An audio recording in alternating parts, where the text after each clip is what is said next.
जय श्री कृष्णा दोस्तों, स्वागत है आप सभी का मेरे YouTube चैनल गीता ज्ञान 3.0 में। दोस्तों, रोज की तरह फिर से हाजिर हो गई हूँ एक छोटी सी वीडियो को लेकर, जीवन की एक सच्चाई को लेकर। बहुत बार ऐसा देखने को मिलता है जो ज़्यादा भगवान की पूजा पाठ करते हैं, भक्ति करते हैं, भगवान में बहुत ज़्यादा श्रद्धा रखते हैं, वही लोग सबसे ज़्यादा दुखी होते हैं। जबकि कोई नास्तिक आदमी जो भगवान की पूजा करता ही नहीं है, जिसने कभी पूजा पाठ की ही नहीं, जो संतों का संग नहीं करता, वो सबसे ज्यादा सुखी जीवन जीता है। इन सब चीजों को देखकर कभी कभी तो ऐसा लगता है कि भगवान ही गलत है, भगवान का न्याय गलत है। ये कोई कहानी नहीं है दोस्तों, बल्कि हर दुखी व्यक्ति यही सोचता है। आज इस वीडियो के माध्यम से इसके पीछे के कारणों के बारे में आपको बताऊंगी दोस्तों। द्वापर युग में भगवान श्री कृष्ण ने स्वयं इसका उत्तर दिया है और बताया है आखिर ज्यादा पूजा पाठ करने वाले लोग ही आखिर दुखी क्यों रहते हैं, परेशान क्यों रहते हैं। इसका उत्तर श्री कृष्ण ने श्रीमद् भगवद गीता के माध्यम से बड़ी स्पष्टता के साथ बताया है। तो चलिए दोस्तों, शुरुआत करते हैं, देर किस बात की। अगर आप भी श्री कृष्ण के भक्त हैं, उनको मानते हैं, उनमें श्रद्धा रखते हैं, तो कमेंट बॉक्स में जय श्री कृष्णा जरूर लिखें दोस्तों। ये बात द्वापर युग की है, जब भगवान श्री कृष्ण और अर्जुन के बीच संवाद चल रहा था। तब अर्जुन ने श्री कृष्ण से पूछा कि हे माधव, जो लोग ज्यादा पूजा पाठ करते हैं वो लोग ज्यादातर दुखी और परेशान क्यों रहते हैं, इसके पीछे क्या कारण है।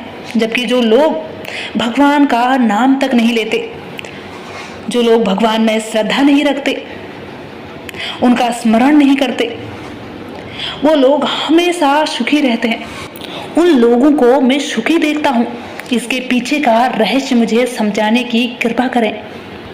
तब भगवान श्री कृष्ण ने एक छोटी सी कहानी के माध्यम से अर्जुन को इसका उत्तर दिया। श्री कृष्ण कहते हैं, तो सुनो पार्थ। एक गुरु के दो शिष्य थे, दोनों ही विद्वान थे, दोनों ही अच्छे थे। दोनों में फर्क सिर्फ इतना था कि एक भगवान को मानने वाला था और दूसरा भगवान को ना मानने वाला। एक ऐसा था जहां पर भगवान की कृपा होती थी, कथा होती थी, जहां सत्संग होता था, जहां भजन होता था, वहां दौड़ के चला जाता और बड़ी श्रद्धा के साथ भगवान की पूजा पाठ में लीन हो जाता। दूसरा शिष्य इन सब चीजों से काफी दूर, वो नशीले चीजों का सेवन करता था, वैश्याओं के साथ गमन करता था, सारी बुरी आदतें दूसरे शिष्य में थी। एक दिन क्या हुआ, एक शिष्य शराब पीकर अनाप शनाप बोलते हुए रास्ते में पैदल चलते हुए जा रहा था अपने घर की ओर। अचानक रास्ते में उसे पैसों से एक भरा बैग मिल जाता है, जिसको देखकर उसकी खुशी का कोई ठिकाना ही नहीं रहता। वो जोर जोर से चिल्लाने लगता है और सबको बताता है, मुझे आज पैसों से भरा बैग मिल गया, मेरा जीवन सफल हो गया। इन पैसों से अपने जीवन की आवश्यकताओं की पूर्ति करूंगा, सारी वो चीज करूंगा जो मेरा मन करेगा। दूसरी तरफ उसका मित्र यानी गुरुजी का दूसरा शिष्य मंदिर से भजन करके अपने घर की ओर जा रहा था। अचानक उसके पैर में एक बड़ा सा कांटा चुभ जाता है, जिसमें से बहुत ज्यादा खून निकलने लगता है।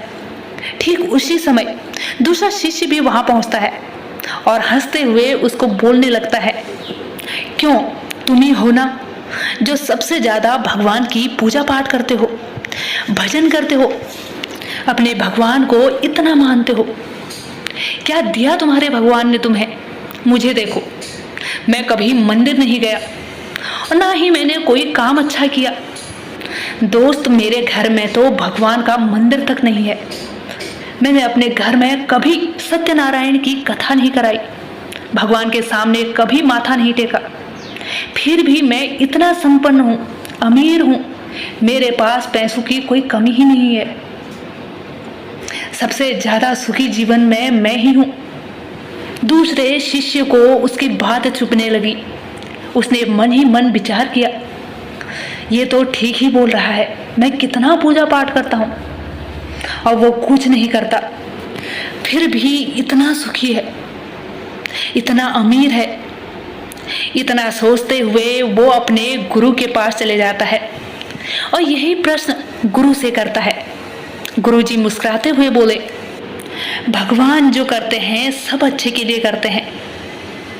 जिसकी जैसी योग्यता होती है उसको उसके अनुसार फल देते हैं।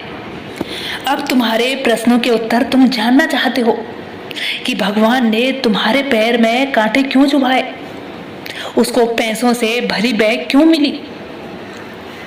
सुनो बेटा, तुमने पिछले जन्म में बहुत पाप किया था, इसलिए आज तुम्हारी मौत होने वाली थी, पर तुम बच गए क्योंकि तुम मंदिर गए थे, तुमने भगवान की पूजा की थी।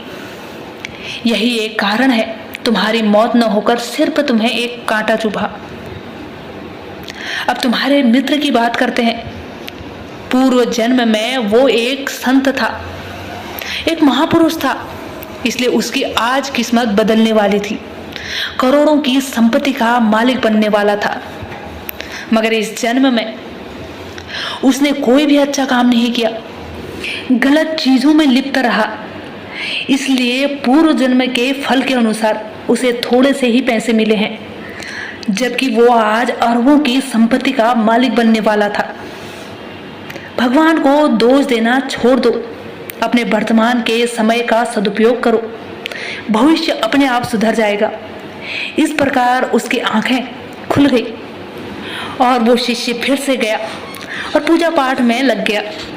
दोस्तों, ये हम सभी जानते हैं कि कुछ किस्मत होती है और कुछ पूर्व जन्म के कर्म भी होते हैं, लेकिन इन सब में से जरूरी है हमारा वर्तमान कैसा है, हमारा वर्तमान कर्म कैसा है, हमने अपने ऊपर कितनी मेहनत की है, कितनी हम चीज़ों के लिए तपे हैं, कितनी हमने मेहनत की है और कितनी हम भगवान में श्रद्धा रखते हैं। भगवान ने हर इंसान को, हर जीव को खास बनाकर भेजा है। जरूरी है अपनी स्ट्रेंथ को पहचानने की, अपनी वीकनेस को जानने की। दोस्तों, एक बार फिर से कहूँगी, जिसने इन सब चीज़ों को जान लिया उसको जहाँ में जीना आ गया। उम्मीद करती हूँ ये छोटा सा लाइफ लेसन आपके लिए नॉलेजेबल रही होगी।